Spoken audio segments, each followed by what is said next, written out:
Hello students, welcome back to my YouTube channel geography guru. आज हम पढ़ने और समझने वाले हैं क्लास 10th हिंदी की वर्कशीट नंबर 78 यानी कार्यपत्रक संख्या 78 को।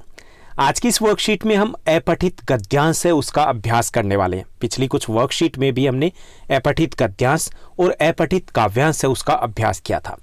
अगर हमें हिंदी में अच्छा स्कोर करना होता है, अच्छे अंक लेके आने हैं, तो उसके लिए ज़रूरी होता है कि अपठित गद्यांश है या अपठित पद्यांश है वो हम ठीक से कर पाएँ।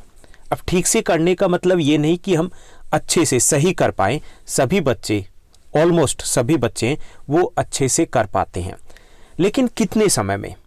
क्योंकि अपठित गद्यांश या पद्यांश जो हमें मिलता है एग्जाम में वो थोड़ा लेंथी होता है, थोड़ा लंबा होता है और कई बार हम उसको पढ़ने में समय है वो अधिक ले लेते हैं।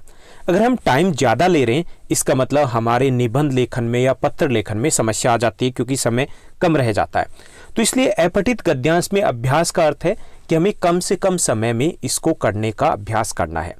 इसके लिए पहला जो सही तरीका ये होता है कि हम सबसे पहले जो प्रश्न दिए गए हैं उसको थोड़ा सा सरसरी तौर पर उनको हम पढ़ लें और फिर पेंसिल से, हम पेंसिल हाथ में लेते हुए उसको अंडरलाइन करते हुए हम गद्यांश को पढ़ें या पद्यांश को पढ़ें, और उसमें जो हमें लगे कि इंपॉर्टेंट पॉइंट्स हैं जिनसे संबंधित क्वेश्चंस है वो बन सकते हैं तो उसको हम अंडरलाइन करते रहें। उसके बाद जब हम क्वेश्चन देखेंगे तो हमारे लिए उन क्वेश्चंस के जो सॉल्यूशन है, उनके जो उत्तर हैं वो ढूंढना ज़्यादा मुश्किल नहीं होता और समय कम लगता है। दूसरा तरीका जो ज़्यादातर हम करते हैं, हम पहले गद्यांश को पढ़ते हैं, उसके बाद प्रश्न, उसके बाद दोबारा गद्यांश को पढ़ते हैं, तो उसमें टाइम कंज्यूम हो जाता है, 3 से 4 मिनट हमारे अतिरिक्त लगते हैं। तो चलिए हम देखते हैं आज के गद्यांश में क्या है और उसको हम सॉल्व करेंगे। जैसा कि आप अपनी स्क्रीन के ऊपर देख पा रहे हैं, ये हमारी वर्कशीट नंबर 78 यानी कि कार्यपत्रक संख्या 78 रहेगा। हमारा विषय हिंदी है जिसमें हम अपठित गद्यांश उसका अभ्यास करने वाले हैं। आज की दिनांक रहेगी 27 जनवरी 2021। हमारा गद्यांश है, किसी भी राष्ट्र का इतिहास उसके वर्तमान और भविष्य की नींव होता है। जैसे एक भवन है, वो भवन नींव पर टिका होता है, वैसे ही किसी भी देश का वर्तमान और भविष्य, वो किसी भी देश का जो वर्तमान और भविष्य है वो टिका होता है उसके इतिहास के ऊपर। देश का इतिहास जितना गौरवमयी होगा, जितना गौरवशाली होगा, वैश्विक स्तर पर उसका स्थान उतना ही ऊंचा माना जाएगा। यूं तो बीता हुआ कल कभी वापस नहीं आता, लेकिन उस काल में बनी इमारतें, लिखे गए साहित्य उन्हें हमेशा सजीव बनाए रखते हैं, जिनसे हमें जानकारी मिलती रहती है कि हमारा इतिहास कैसा था। यही वजह है कि ऐसी वर्षों पुरानी या यूं कहें कई सदियों पुरानी ऐतिहासिक इमारतें उस जो संबंधित राष्ट्र के वर्षों पुराने इतिहास की गौरवगाथा कहती है, और उनके संरक्षण का पूरा प्रयास किया जाता है। किस लिए किया जाता है? क्योंकि ये हमारी इतिहास की गौरवगाथा होती है, जो भी ऐतिहासिक इमारतें होती है या साहित्य होता है। भारत में भी ऐसे कई ऐतिहासिक मकबरे, मस्जिद, मंदिर और अन्य इमारतें हैं जो स्वयं हमारे विशाल और सम्मानजनक इतिहास की कहानी कहते हैं। लेकिन समय के साथ साथ इन इमारतों और उनमें रखे गए साहित्य को बहुत नुकसान पहुंचा है। हमने भी परवाह किए बगैर उन अनमोल धरोहरों को मनमाने ढंग से खंडित किया है। लेकिन यह भी सत्य है कि वक्त रहते हमने अपनी भूल को पहचान लिया, अपने भूल को हम सुधारने का प्रयास करें और अपनी विरासत को संभालने की दिशा में कार्य करना हमने शुरू कर दिया है।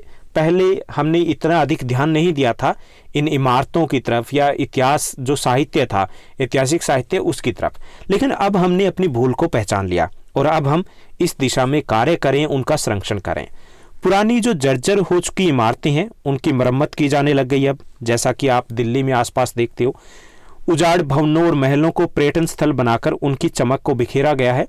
किताबों और स्मृति चिन्हों को संग्रहालय में जगह दी गई है, परंतु विरासत को संभाल कर रखना इतना आसान नहीं है।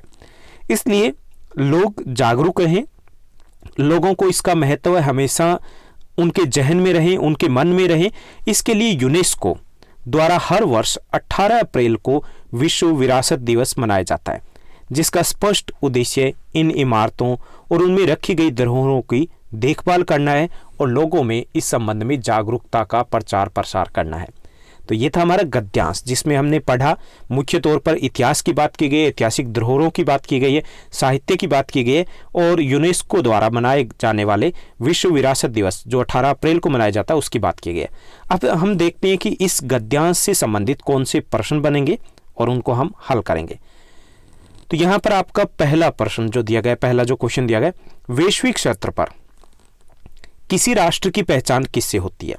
तो यहाँ पे ऑप्शन दिए गए, कह दिया गया उसके भूगोल से, ख दिया गया उसकी शक्ति से, ग दिया गया उसके इतिहास से और घ दिया गया उसकी अर्थव्यवस्था से। तो वैश्विक स्तर पर किसी भी राष्ट्र की पहचान इस गद्यांश के अनुसार हमें उत्तर देना है, तो होती है उसके इतिहास से। तो हमारा उत्तर रहेगा ग। दूसरा जो क्वेश्चन दिया गया, पुरानी ऐतिहासिक इमारतों के संरक्षण का पूरा प्रयास क्यों किया जाता है, ये हमें बताना है। तो उसमें क जो ऑप्शन दिया गया उसमें दिया गया कि वे हमारे धर्म से संबंधित है, ख दिया गया क्योंकि वे राष्ट्र के इतिहास की गौरव गाथा कहती है, ग क्योंकि वे सजीव है। तो इसमें हमारा उत्तर रहेगा ख, क्योंकि वे राष्ट्र के इतिहास की गौरव गाथा कहती है। हमारे इतिहास का एक तरीके से वो सजीव चित्रण होता है जिससे हम जान पाते हैं हमारा इतिहास कैसा था। तीसरा जो दिया गया, हमारे सम्मानजनक इतिहास की कहानी कौन कहता है? क ऐतिहासिक मंदिर, ख ऐतिहासिक मकबरे, ग ऐतिहासिक इमारतें, घ सभी। तो इसमें ऐतिहासिक, क्योंकि मंदिर भी ऐतिहासिक इमारतों में, मकबरे भी ऐतिहासिक इमारतों में, ऐतिहासिक इमारतें जैसे किला वगैरह हो गया, तो हमारा उत्तर रहेगा घ सभी। किसी भी देश के सम्मानजनक इतिहास की कहानी कहते हैं जो भी ऐतिहासिक इमारतें होती हैं, मकबरे होते हैं या मंदिर होते हैं।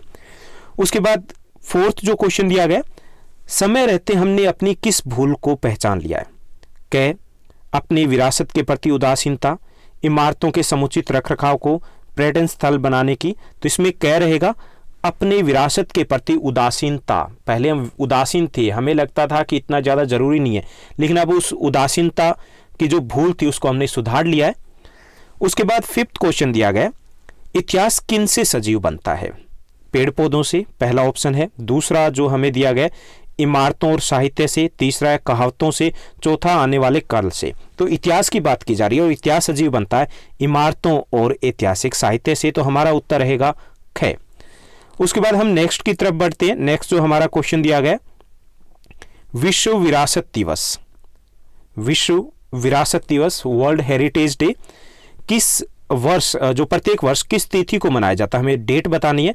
तो अभी हमने पढ़ा है, तो इसमें ग हमारा उत्तर रहेगा 18 अप्रैल को विश्व विरासत दिवस मनाया जाता है, वर्ल्ड हेरिटेज डे होता है। ये किसके द्वारा मनाया जाता है? घोषित किया गया यूनेस्को के द्वारा। उसके बाद सेवंथ क्वेश्चन दिया गया, विश्व के प्रसिद्ध ऐतिहासिक स्थलों और इमारतों के संरक्षण के लिए कौन सी वैश्विक संस्था कार्य कर रही है? तो ये भी हमने गद्यांश में पढ़ा है, तो वो है यूनेस्को। ग हमारा आंसर रहेगा। तो ये थी हमारी आज की वर्कशीट जिसमें हमने अभ्यास किया गद्यांश का, जो काफ़ी आसान वर्कशीट थी। उम्मीद करता हूँ आपकी स्टडी, आपकी पढ़ाई बेहतर तरीके से चल रही होगी। आप बोर्ड की एग्जाम के अकॉर्डिंग ही अपनी प्रिपरेशन को जारी रखे हुए होंगे। आपको असिस्ट करने के लिए आप जब भी क्वेश्चंस पूछते हैं तो कोशिश रहती है कि आपको रिप्लाई दे दिया जाए। साथ ही साथ हमने सोशल साइंस के MIQ मोस्ट इंपॉर्टेंट क्वेश्चंस की सीरीज़ है वो पब्लिश कर दी गई है और आपके सोशल साइंस के सभी चैप्टर्स है वो भी पब्लिश हो चुके हैं, जिसका लिंक डिस्क्रिप्शन बॉक्स में दिया गया है। वहाँ से आप जा कर के उन चैप्टर्स को एक्सेस कर सकते हो। कैसे लगे कमेंट करके ज़रूर बताइएगा। आज के लिए बस इतना ही। Thank you, bye bye, have a nice day.